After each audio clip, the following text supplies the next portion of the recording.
महापौर मराठी व्हावा की अमराठी झाला तरी चालेल? नाही, मराठी पाहिजे. का असं? माझं वैयक्तिक मत आहे की आता महाराष्ट्र आहे आपलं, महाराष्ट्रामध्ये मराठीच झाला पाहिजे.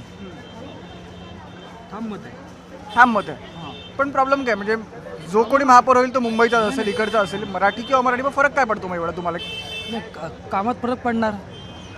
काय माहिती आहे का, आता जी परिस्थिती जी चालू आहे त्याच्यातून माहिती पडतं आपल्याला सर्वसामान्यांचा प्रॉब्लेम.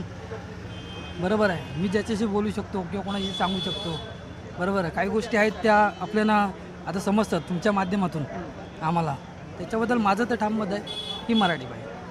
तुम्ही म्हणजे नोकरी करता की व्यवसाय करता? नोकरी करतो. बरं मला सांगा, तुम्ही रोज ट्रॅव्हल करता मुंबईत, हो. कम्यूट करता, काय प्रॉब्लेम जाणवतात? प्रॉब्लेम भरपूर आहेत. आता मी विरावरून येतो, किती आम्हाला प्रॉब्लेम आहेत यायला. लोकल ट्रेनचे प्रॉब्लेम आहेत सगळे, म्हणजे प्रॉब्लेम तर सगळीकडेच आहेत. प्रॉब्लेमशिवाय काय प्रॉब्लेमच नाही.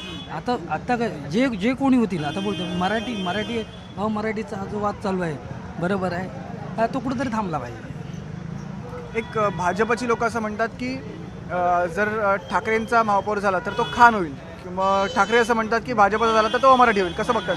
नाही, खाण वगैरे असं कोण हे प्रत्येकजण आपापली हे घेऊन चालला आहे विचार. प्रत्येकजण असं म्हणतोय की त्यांचं म्हणजे प्रत्येकजण आपापली बाजू म्हणतोय की म्हणजे आम्ही असं बोलल्याच्या नंतर काही लोक इकडे हे होणार तिकडे होणार, हे असं नाही चालणार. म्हणजे एवढ्या वर्षाचा आम्ही आहोत, अनुभव आहे त्या गोष्टीचा, आम्हाला असं ठाम मत आहे आपलं.